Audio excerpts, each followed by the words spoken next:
Hey y'all, it's Laura, and welcome back to a new series called Budget Scrapbooking. And the way this series is going to work is we're going to explore some low-cost options for scrapbooking. And for me, that means picking a 12 by 12 paper pad. I'm going to be using this one, which is Paige Evans Whimsical, because it has a lot of icons, a nice bright open color scheme, and cut aparts in the paper pad. So it does not have to be a giant paper pad by any stretch of the imagination. I think this one only has 30 some odd pages in it. Not too bad. If you have a smaller paper pad, that will work as well. You won't need to use all of the papers inside. But those are the qualifications I would use when choosing a paper pad for this series if you want to join in. Now, what are we going to be doing? We're going to be making some DIY embellishments from this paper pad and then scrapping with them. So putting together a small kit and then creating 4 to 5 layouts with that kit. So I hope you enjoy this little series, and let's head over to the desk to see what we're going to be working on today. So for today's layout, we're going to be doing a 9 by 12 with these 2 photos of my daughter at the piano and organ. This is at my grandma's house, and she is a pianist. She plays the organ and the piano for her church, and I believe those instruments are something like 20 plus years old, at least, probably 30 or more, because I vividly remember playing on both of them as a child myself. So I'm going to go with at least 30 plus years old. And my kids love them, absolutely adore the instruments in her house. And that is something that I'm hopeful in the future that we might be able to get here in my house, that I could probably get for the kids would be an instrument of some kind. Now, we've had a keyboard in the past, and I have found that electronics are not the best option for around my twins. They tend to just turn them all the way up and then make a bunch of noise. And on the piano, I noticed that in particular, my twins were a little bit more calm, a little bit more chill, a little more relaxed. And I think that this might be a better option as a piano, but that's a long-term goal because those things are expensive. And we'd have to figure out where it's going to go. Where would it live? So until I figure all that out, that's just an idea forming in the back of my mind. One of those things that you kind of like, oh, maybe we could save up for that kind of thing. And for me, that's I like having those goals. I like having ideas like that, something to look forward to. And especially when you are a person who works from home, who, for me, I am self-employed now. I write and edit at home independently, and because of that, having goals for yourself, having things that you're saving up for, you're looking forward to, is really, really helpful in keeping you motivated and upbeat and positive. And so if you're finding that you're like, oh my gosh, especially if you're retired, I can imagine that if you're retired, this happens all the time, that you feel like every day is the same, and it can just feel like drudgery just to do even the things you want to do.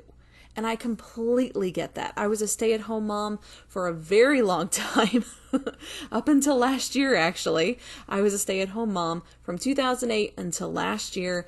And for the last several years, I've been a stay-at-home mom while my kids were in school.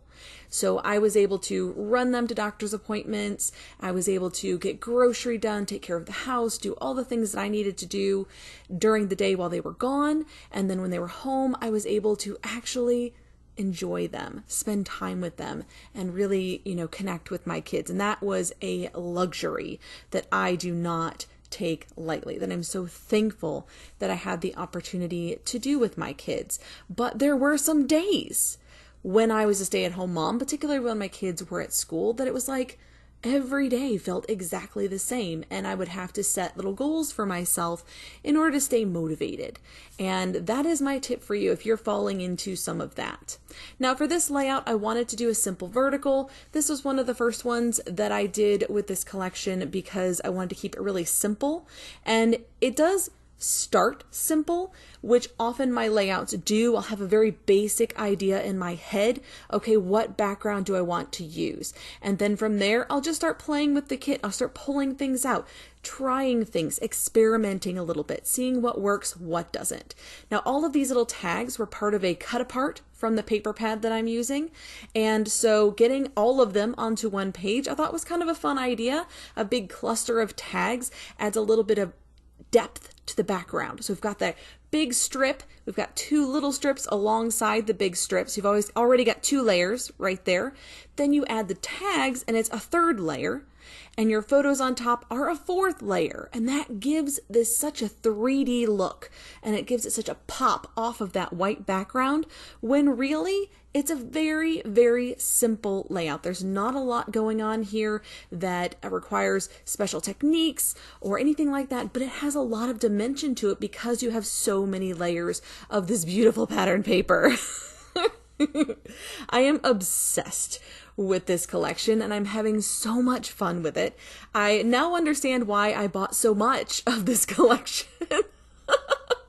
Because when I was going through my stash, and I'm still kind of going through it a little bit, I have, I think, 2 more sections to work on still for my purging, and one of them was collections. So I was kind of briefly looking through it, seeing where I stand on collections, and I realized I had a lot of this collection, like a lot of it. And I was like, oh my gosh, why do I have so much?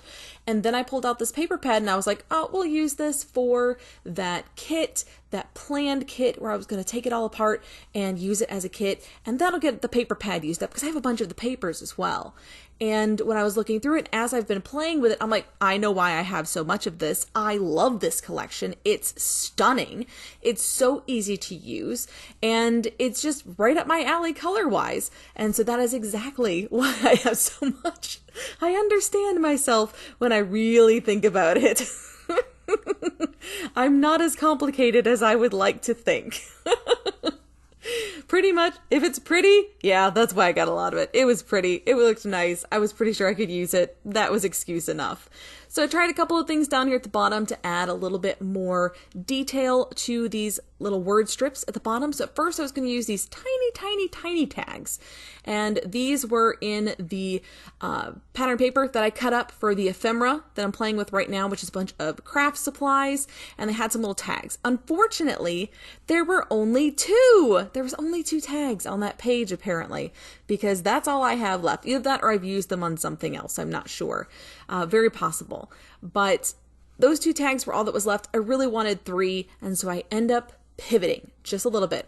I still use these tiny tags on the page. I'm going to end up moving them up with the big tags to add yet another layer with those tags. Gives it a little bit more interest to have tiny things mixed with large things.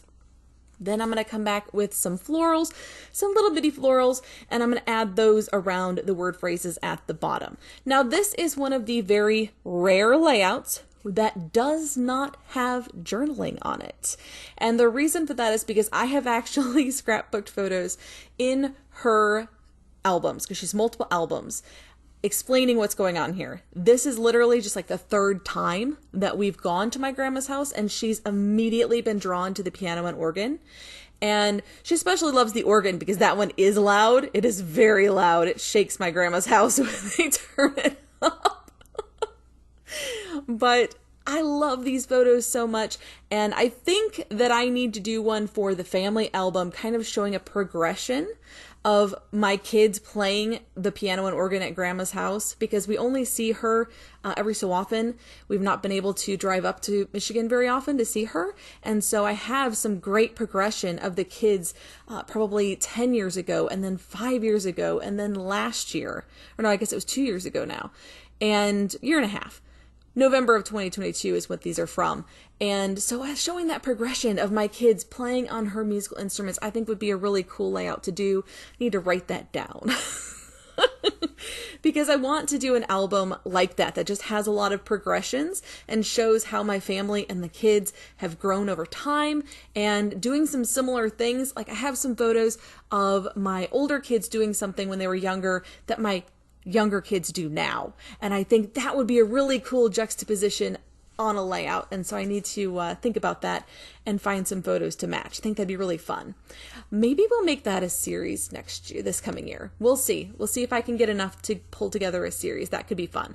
I am switching things up for this year. Don't worry, I'll have an update video for you guys pretty soon explaining what I'm going to be doing for 2024. I am going to be kind of stepping back a little bit. I'm not going to be doing as many videos.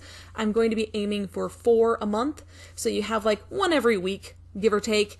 And I think that is doable for me. That way I'm not making my YouTube channel a stressor in my life. It's something I'm looking forward to doing because I only do it once a week. Whereas if it's something that I'm trying to do 8 to 12 videos a month, that's a lot for me with my now full-time job. So just giving you a little preview, but I will do a video pretty soon, just kind of updating the plan for 2024, what I'm going to be doing, and bring you along for the ride.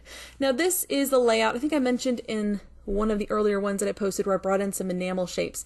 I found these funny Sticker World stickers. They're tiny little stars. I also have some hearts, and I get them from Etsy. I haven't bought them in a while, but if you want some little tiny enamel shapes, these are brilliant. These are perfect. I absolutely love these. Now, sometimes the adhesive comes off and you have to use a little bit of glue, but I don't think that's a big deal. They're very flat, but they are not papery. And I really like having that little bit of not papery substance of detailing on the layout. And for me, this was the scattering phase for this layout. So this is my scattering phase. You know what's coming next. It's the splattering. And of course I did my 2 levels of splattering, a controlled splatter with Nuvo drops, this time in gold. And I am going to add some behind these little butterflies. Of course, they need a little trail to show some movement on the page. And then I'll come in with some gold ink spray for some splattering. Now, I really enjoyed this layout. It came together so quickly. This was a 30-minute layout, and I love when that happens. Everything just kind of clicked, all the details came together, and I used the very last DIY embellishment that we made for this kit on this layout right there at the top of my photos, that little star with the word phrase. But that's it for this one, guys. I do hope you have enjoyed this series. This is the last video that I've made for it, and until next time, bye y'all!